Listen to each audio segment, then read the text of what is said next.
साल हट। पूज्यपाद, मैं आपके सामने एक बालक हूँ। बीच में ही विचार आ गया, मुझे हट करने का मन कर रहा है कि आप ऐसे कल छोड़ के जा रहे हैं, ये या तो साथ ले चलिए।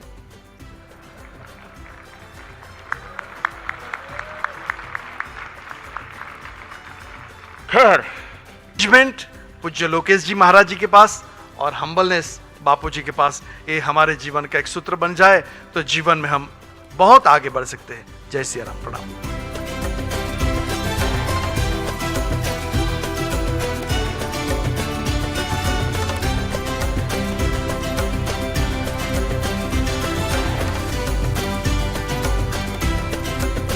किसी मोड़ पर भगवत कृपा से, भगवत अनुग्रह से कोई सद्गुरु, कोई महापुरुष आकर के हमारे जीवन में सत्संग का संचार करता है, तो वास्तविकता में वो केवल कथा सत्संग नहीं होता, बल्कि अपने शब्दों से वो महापुरुष साक्षात भगवान को कानों के द्वारा हमारे हृदय में प्रवेश करा रहे होते हैं। सनातन, मानस सनातन इस कथा की रूपरेखा। यद्यपि आज मुझे लगता है कि जैसा पूज्य मुनि जी महाराज ने कहा, आपने एक उदाहरण दिया एक नाम लेकर के, लेकिन ऐसे इस भारतवर्ष में जितने भी कथा गाने वाले लोग हैं, भगवत कथा का प्रचार करने वाले लोग हैं, वो कहीं ना कहीं किसी ना किसी रूप में बापू के मुख से निकली हुई प्रसादी को अपनी कथाओं के माध्यम से आगे प्रस्तुत करते हैं। और उनमें से मैं भी एक नाम हूँ जिसने बचपन से सबसे ज़्यादा, मैंने अगर जीवन में किसी की वाणी को सुना है तो पूज्य बापू की वाणी को श्रवण किया है।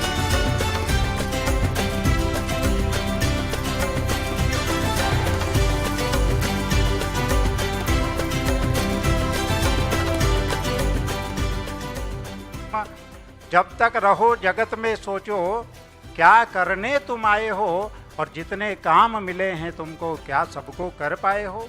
यदि नहीं तो निरत रहो अपने निर्धारित कर्मों में और दीन दुखियों की सेवा में और मानवता के धर्मों में। लक्ष्य तुम्हारा चरण चूमेगा और मार्ग करेगा अभिनंदन। देखो बंधु कभी न भूलना, दुखियों का रोदन क्रंदन। जय हिंद, जय भारत।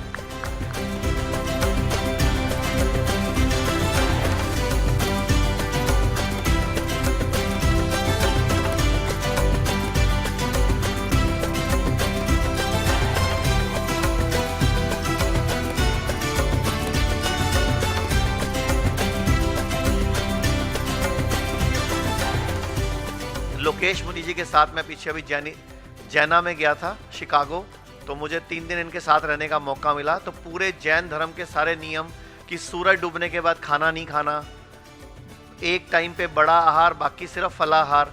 तो अगर सारा भारत ये जैन समाज के जो नियम हैं कि स्वस्थ रहने के लिए और हफ्ते में 1 दिन उपवास, तो अगर ये शुरू कर दें तो हम बीमार नहीं पड़ेंगे। तो अपनी वाणी को विराम देता हूँ और यही उम्मीद करता हूँ कि हम स्वस्थ रहेंगे, सुखी रहेंगे। और इसके लिए पूज्य बापू जी जो हमारे अंदर राम नाम का जो दिया जगा रहे हैं, उस अग्नि जगा रहे हैं, उसको हम अपने अंदर इस तरह से स्थापित करें कि हमें स्वस्थ भी रहना है और अपने कर्म भी करने हैं और इस देश में स्वदेशी के इस्तेमाल को बढ़ावा भी देना है। धन्यवाद, नमस्कार।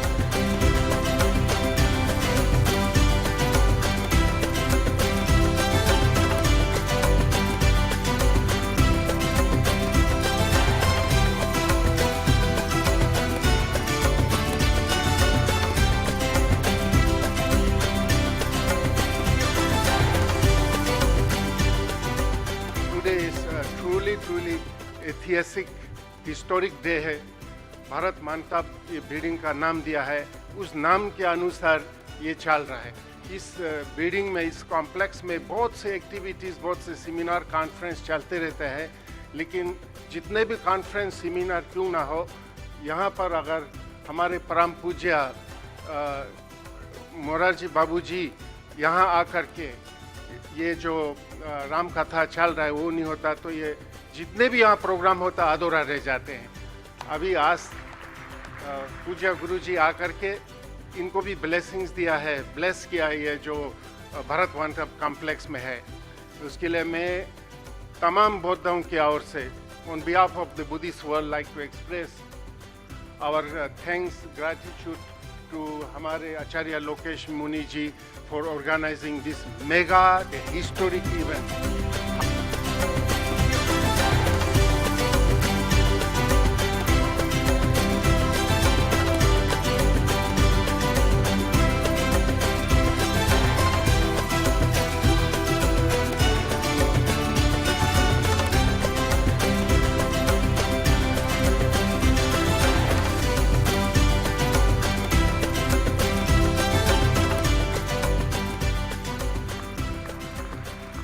आज मेरा ये सौभाग्य है, मैं जीवन में अगर अपने पहली मर्तबा किसी राम कथा में मैं आया, ये मेरा जीवन का पहला मौका है और वो भी आदरणीय मोरारी बापू जी की कथा में आने का सौभाग्य मिला।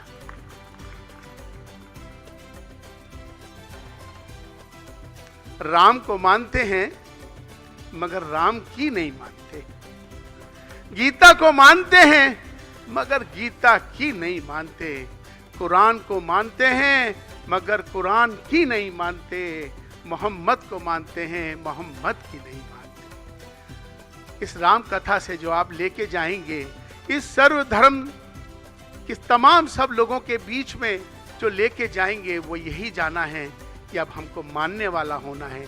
जो बापूजी ने राम कथा में आपके समक्ष जितनी बातें कही हैं, उसे अपने जीवन में उतारना है। बहुत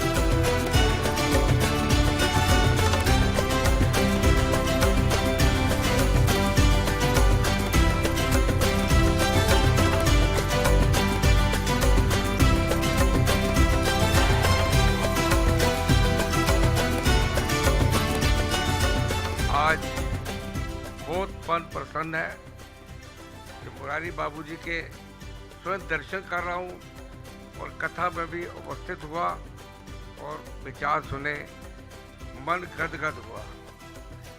मेरे भाई लोकेश जी ने बोला कि 500 लोगों की व्यवस्था की, कोई आसान नहीं किया। गुरु नानक का दर तो सबके लिए खुला है। गुरु नानक के दर पे तो हर कोई मस्तक हो सकता है, कोई धर्म नहीं है वहाँ पे, सब एक ही धर्म है। हम तो एक पैसा भी नहीं लेना चाहते थे, पर पता नहीं क्यों जिद की लोकेश जी ने जो वहाँ पे गुल्लक में इन्होंने पैसा भेजा, हम उसके लिए इनको नमस्कार करते हैं।